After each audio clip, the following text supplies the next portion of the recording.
Good morning. This is the morning from the New York Times for Wednesday, August 12, 2026.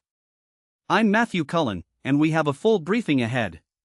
We'll start with primary election results from across the country, then move to the extraordinary story of how President Trump was secretly moved out of Turkey last month amid a credible Iranian missile threat.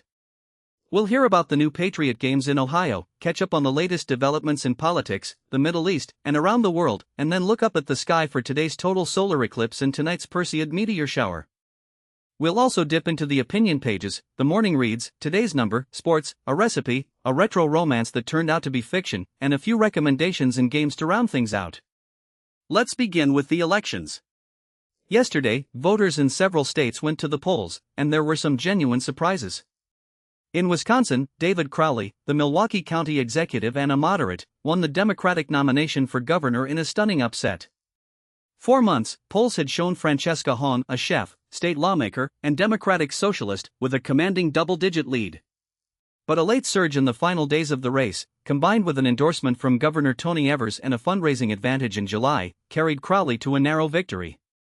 He'll now face Representative Tom Tiffany, a Republican closely aligned with President Trump, in November. Down in South Carolina, the race to fill the Senate seat left vacant by the death of Lindsey Graham last month is headed to a Republican runoff. Darlene Graham, the late senator's sister, will face Representative Ralph Norman, a hardline conservative. The primary didn't produce a majority winner, so the two will square off again in the coming weeks. In Minnesota, Lieutenant Governor Peggy Flanagan, who earned the endorsement of Bernie Sanders, won the Democratic primary for the U.S. Senate.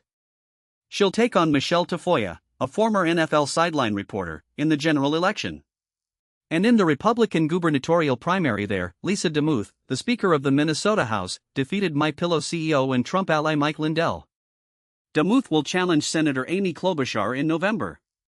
A few other notable results. In Wisconsin, Michael Alfonso, the 26-year-old son-in-law of Transportation Secretary Sean Duffy, won a Republican primary for a House seat.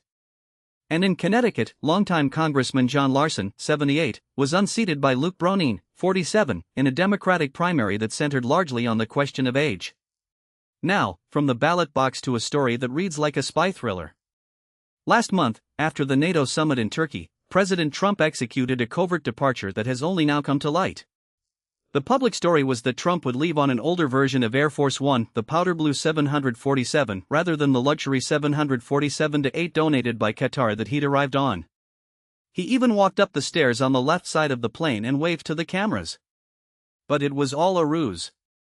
U.S. intelligence had picked up a specific, credible threat from Iran, a surface-to-air missile aimed at whatever aircraft carried the president.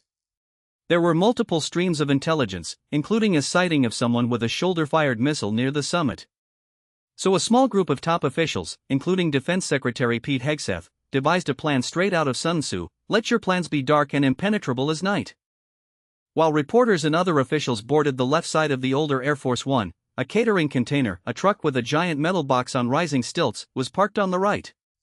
Footage shows the truck backing away just as journalists were settling in. Once aboard, reporters were told to keep their window shades down, an unusual request. President Trump had already slipped into that catering container and was driven to a waiting military jet. He flew from Turkey to Britain on that jet, then was quietly transferred by vehicle back onto the older Air Force One without the press corps noticing. Soon after, he walked off the plane as if he'd been there all along. This kind of presidential deception has history. In 2003, George W. Bush told the world he was spending Thanksgiving at his Texas ranch, then flew secretly to Baghdad to surprise troops. His own wife and parents didn't know. And in 2000, Bill Clinton slipped onto an unmarked plane to defuse nuclear tensions between Pakistan and India, while the regular Air Force One flew the same route as a decoy.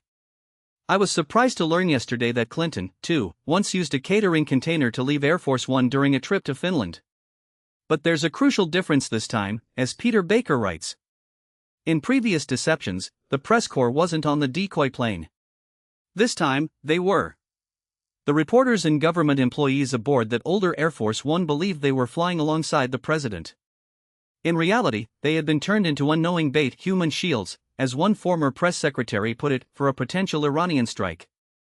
The plane took off anyway, with the threat still active. Maggie Haberman discusses the operation's risks on today's episode of The Daily. From high-stakes deception to high-energy competition. Yesterday, my colleague Zolan Kanoyans was in Ohio for the Patriot Games, a new Trump-backed event billed as part of the country's 250th birthday celebration.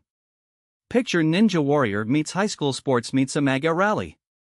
A girl and a boy from each state competed on a neon-lit obstacle course, monkey bars, climbing nets, swinging rings shrouded in fog from a machine. The combined prize, $250,000 toward college scholarships. President Trump watched from the sidelines. The atmosphere was unmistakably rally-like. When he arrived, someone shouted 2028, and Trump smiled. USA chants broke out repeatedly. At the end, as YMCA played over the speakers, the president and some of the teenage competitors broke into dance. Now to the latest news across politics, the Middle East, and the world. In Washington, President Trump has nominated Dennis Kirk to be the Interior Department's Inspector General. Kirk is a co-author of Project 2025, the Conservative Policy Blueprint, a former advisor to Tulsi Gabbard during her time as Director of National Intelligence, and a Heritage Foundation staffer. If confirmed, he would oversee any review of the troubled Lincoln Memorial reflecting pool renovation. The Trump administration also moved Tuesday to bar the use of Medicaid and CHIP funding for gender transition medication and surgery for transgender adolescents. Dr. Mehmet Oz, the administrator of the Centers for Medicare and Medicaid Services, announced the rule. The treatments are already banned in most Republican-led states, but major medical societies, including the American Academy of Pediatrics, continue to support medical transition for young people experiencing marked gender distress. Advocates say a legal challenge is coming. And there's new, disturbing evidence from immigration enforcement. Body camera footage, text messages, and court documents, more than 169 hours across 459 videos, combed through with the help of an AI model, show federal agents using racial slurs and profiling Latinos during sweeps in Chicago and Los Angeles. Agents targeted Latino individuals while bypassing white bystanders. Civil rights groups have long argued the administration's deportation campaign is defined by racial profiling. Now there's video proof. In the Middle East, Houthi missile strikes on a cargo ship in the Red Sea killed at least 6 people, according to Yemen's government. The vessel, the Tihama, was carrying food supplies through the Bab al-Mandab Strait at the southern entrance to the Red Sea. 4 crew members, 3 Pakistanis and 1 Indonesian, died in a fire after the hit. More trade now passes through that waterway because the Strait of Hormuz is closed.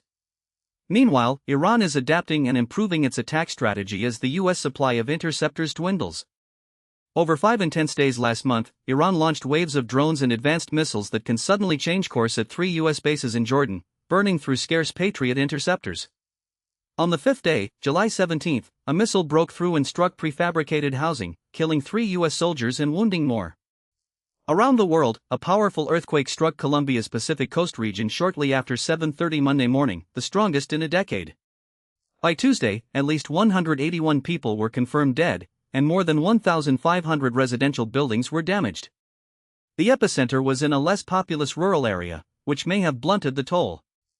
Off the coast of Ecuador, fishing boats have been attacked by unidentified assailants survivors describe as gringos using drones. 1 boat has been lost since January with 8 missing and presumed dead. Survivors of 2 other vessels say they were attacked in March by English-speaking men in matching uniforms with American flag patches. The mystery deepens. Is it the U.S. military, another nation's forces, or private contractors? In Syria, a court sentenced former President Bashar al-Assad to death in absentia for crimes against humanity, murder, torture, and other atrocities during the nearly 14-year civil war. Assad has been living in Russia since his government was overthrown in December 2024. 8 other former officials were also sentenced. The verdicts, the first war-related trials since Assad's fall, were met with celebrations in Damascus and across the country. Other big stories: the University of Michigan announced that starting in fall 2027, first-semester freshmen in the College of Literature, Science, and the Arts will receive pass/fail grades instead of letter grades. The goal is to ease the transition to college, encourage academic exploration, and address the mental health crisis among young adults. Letter grades will still be recorded internally for compliance purposes. And in Hollywood, David Ellison, Paramount's chief executive, has threatened to move the studio out of California by October 1 if state attorneys general don't drop a lawsuit seeking to block his merger with Warner Bros. Discovery. He told senior leadership last week he's serious about the move, though it's unclear if he'll follow through. Now, look up. This afternoon, mainland Europe will experience its first total solar eclipse in nearly 30 years. The path of totality, where the moon completely covers the sun, cuts across Iceland and northern Spain. In the United States, a partial eclipse will be most visible in Alaska and the Northeast. Our science reporter Katrina Miller has a viewing guide and is taking questions. One reader asked, "Why do eclipses make animals go crazy? How do they know it's not just night?" Katrina says scientists are actively studying this. Animals have circadian rhythms, and the sudden, brief darkness likely confuses them. Pets may also pick up on their humans' reactions and get anxious. Her colleagues had a great feature on zoo animals' reactions during the 2024 eclipse. More space news: the James Webb Telescope has captured two supermassive black holes on the verge of merging. And tonight, the Perseid meteor shower, summer's strongest, peaks. Fast, bright streaks with long, colorful tails. The shower has been active since July 17 and runs through August 24, but the crest is Wednesday night into Thursday morning, on the moonless night after the eclipse. On the opinion page, two striking essays. Dr. Jonathan Reiner, who was Dick Cheney's cardiologist for 27 years including his vice presidency, argues that the public needs answers to 7 questions about President Trump's health. Trump is 80 and hasn't looked well, Reiner writes. Cheney was remarkably candid about his own heart problems, stents, a defibrillator, arrhythmia, a blood clot, even showing visitors a sample defibrillator device. Reiner says such transparency is an anomaly. Grover Cleveland had secret cancer surgery on a yacht, FDR concealed his paralysis. He believes the presidency demands openness. And Molly Jong-Fast writes about her deep plain face and neck lift at 47. A plastic surgeon told her the bottom half of her face looked older than the top, her neck rippled like that of a Shar-Pei. The surgery gave her cheekbones she never had, made her better looking, and she doesn't regret it. She refuses to pretend it came from drinking water or good genes. But she asks, does that make her a bad feminist? In Morning Reads, Rome is trying to capitalize on curling's popularity by installing a rink near the Colosseum in a heat wave, without any ice. Unemployed singles are debating whether they have to choose between LinkedIn and Hinge, the job search and the partner search. One woman, Claire Doty, 27, kept showing up for Hinge dates only to discover the men were unemployed and not seeking serious relationships. And the most clicked link in yesterday's morning was about the death of rock climber Jake Weissenant, 30, who set a record in 2024 for the fastest ascent of El Capitan's Lurking Fear route, under 3 hours. He died in a climbing accident in Sequoia National Park on August 2, found after a 2-day search. Today's number, 1,049. That's the height limit in feet for buildings in Miami. Right now, no towers reach that high. But by 2030, there will be 4, the Waldorf Astoria, Dolce & Gabbana, One Bayfront Plaza, and Miami River Bridge. A century ago, Miami's first skyscraper, the Freedom Tower, stood 289 feet. Despite rising sea levels and hurricane risks, the skyline keeps climbing. In sports, Indiana Fever coach Stephanie White pushed back fiercely against online critics calling for her firing after she appeared to defend a hard foul against her own player, Sophie Cunningham. White delivered an impassioned 2-minute statement, occasionally pounding the table, declaring the hate, the fear, everybody else can go to hell before leaving without taking questions. The Minnesota Vikings have named Kyler Murray their starting quarterback for Week 1, sending 2024 first-round pick J.J. McCarthy to the bench. Coach Kevin O'Connell said the competition was legitimate but the decision came quickly. It's just the appropriate time now to give our team and everybody clarity. And in soccer, Cristiano Ronaldo married his partner of a decade, Georgina Rodriguez, in an intimate civil ceremony in Cascais, Portugal. They have 5 children in their blended family. Ronaldo posted a photo of their hands with matching wedding bands and the caption, "See Red Heart G." Recipe of the day, a BLT that doesn't depend on the perfect tomato or pedigree bacon. Instead, a few simple tricks elevate even the lowliest ingredients. But since we're in peak tomato season, you'll enjoy it even more with the juiciest tomato from the farmer's market. There's also a tomato quiz if you want to test your knowledge. Retro Romance, perhaps you've seen the Instagram account VHS Dates, nearly 900,000 followers, grainy 1980s videos of men and women trying to find love through a video dating service. The origin story, the box of VHS tapes was found in the basement of our office in downtown LA. It's touching, nostalgic, and entirely fake. The creators came clean to our reporter Sopan Deb. None of it is real. More culture. Spotify will begin labeling AI-generated musical acts next month and exclude them from algorithmic recommendations, aiming for transparency as AI songs top charts. And late-night hosts had fun with Trump's catering container escape. Jimmy Fallon was wheeled onto the Tonight Show stage in a catering cart, imitating Trump, "Just leave me in here, okay? Let me know when the war is over." The morning recommends, organize your kitchen with items that maximize small spaces.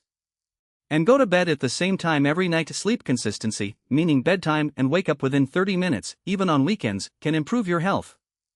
Most U.S. adults don't have a consistent schedule, says Jean-Philippe Chaput of the University of Ottawa, and it may be harming them. Finally, games. Today's spelling bee is ready. Yesterday's pangrams were elementally and mentally. And we have the mini crossword, Wordle, connections, crossplay, and strands. Thanks for spending part of your morning with the Times. See you tomorrow.